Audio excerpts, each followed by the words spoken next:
এবং আমার ধারণা আপনারা কেউ ভিডিওটা পুরোপুরি দেখে শেষ করতে পারেন নাই। একটা মানুষকে হত্যা নিশ্চিত করবার জন্য মানে আনন্দ করে পাথর মেরে হত্যা করা হচ্ছে, মানে সেইটা আমরা দেখছি চোখে, মানে আসলে এর থেকে লজ্জা, মানে মাঝে মধ্যে আপনার শুধু মনেই হবে যে দুনিয়ার সবকিছু ছেড়ে ছুড়ে আমরা কোথাও চলে যাই। আমাদের আসলে এত অসহায়ত্ব এই রাষ্ট্রের মধ্যে, আমরা কোথায় যাব আসলেই আমরা জানি না। তো আপনাদেরকে যেটা একটা কথা, সেটা হচ্ছে যে দেখলাম যে সরকারের মধ্য থেকে একজন উপদেষ্টা আসিফ মাহমুদ তিনি ফেসবুক পোস্ট দিয়েছেন যে প্রস্তর যুগে চলে এসেছি আমরা, আর বিএনপি উল্টোভাবে বলছে যে সরকার ব্যর্থ। তো দুজনকে ছোট দুটো প্রশ্ন করে আমরা আমাদের কিছু ফাইন্ডিংস বলতে চাই। সরকার বলছে, বা সরকারের একজন উপদেষ্টা, মানে এটা সরকারেরই ভয়েস নিশ্চয়ই, যে প্রস্তর যুগে এসছে। তো এই যে জুলাইয়ের পরে আদিম অসভ্যতায় ফিরে যাওয়া আপনি যেটাকে বলেছেন, তাহলে গত 1 বছর আপনারা তো বাংলাদেশের ইতিহাসে সব থেকে সুশীল, সভ্য, মডেস্ট সরকার আপনারা। তো এই সুশীল এনজিওবাদী সরকার থাকা অবস্থায় বাংলাদেশ কিভাবে প্রস্তর যুগে ফিরে গেল?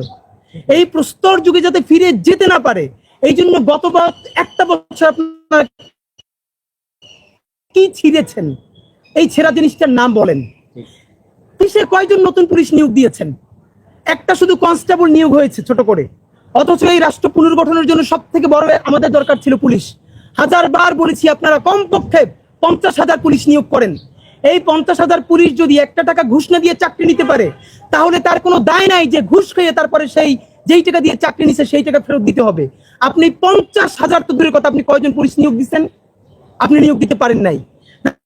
নাম্বার 2, আর্মির ক্ষেত্রে যেই অবস্থায় আর্মি তার ক্ষমতা আছে, মানে যে কাউকে বিচারিক ক্ষমতা দেওয়া আছে, আর্মির বিচারিক ক্ষমতা থাকা অবস্থায় কি করে এরকম ঘটতে পারে? আজকে ঢাকা শহরের মধ্যে এরকম একটা ঘটনা, এই জন্য আমরা বলছি।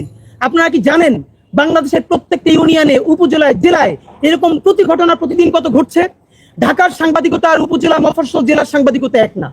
কারণ আপনারা জানেন বাংলাদেশের কোনো মিডিয়ার সেই ক্যাপাসিটি নাই তাদের উপজেলা প্রতিনিধি, তাদের জেলা প্রতিনিধিকে বিরাট করে স্যালারি দিয়ে ইন্ডিপেন্ডেন্ট আকারে তাদেরকে রাখবে। তারা ওখানে কেউ একটা ব্যবসা করে, কেউ একটা দোকান করে, তার সাথে ওই পলিটিক্যাল এঙ্গেজমেন্টের মধ্যে থাকতে হয়। তেমন কোনো ঘটনা নাই যেটা সে তার হাউসে পাঠালে নিউজ করতে পারবে, কারণ পরের দিনই তার বাড়িতে আক্রমণ হবে, সাংবাদিকতা দূরের কথা এলাকায়ও থাকতে পারবে না। বাংলাদেশের ইউনিয়ন থেকে শুরু করে, গ্রাম থেকে শুরু করে, উপজেলা, জেলা, ভয়াবহ অবস্থা। তো আমি সরকারকে বলতে চাই যে আপনারা এই যে এখন এইটাকে বিএনপির কি দায় সেটা আমরা বলবো, অন্যান্য রাজনৈতিক দলের কি দায়, কিন্তু আপনি যে রাষ্ট্রে খুব সচেতন ভাবে একটা কেওয়াস তৈরি হতে দিতে পারছেন, যাতে আগামীতে একটা আধা সুশীল সরকার, আধা রাজনৈতিক, আধা সুশীল সরকার যাতে থাকে, যাতে পলিটিক্যাল পার্টিস গুলোর উপরে মানুষের মন মেজাজ খারাপ হয়ে যায়, এইটা কি আপনি সচেতন ভাবে করছেন না? না করলে এজেন্সি কোথায়? বাংলাদেশে উপরে আল্লাহ, সারা পৃথিবীর যারা ধর্ম বিশ্বাস করে যে একটা গাছের পাতা নড়লেও সে জানে, আর রাষ্ট্রের মধ্যে এজেন্সি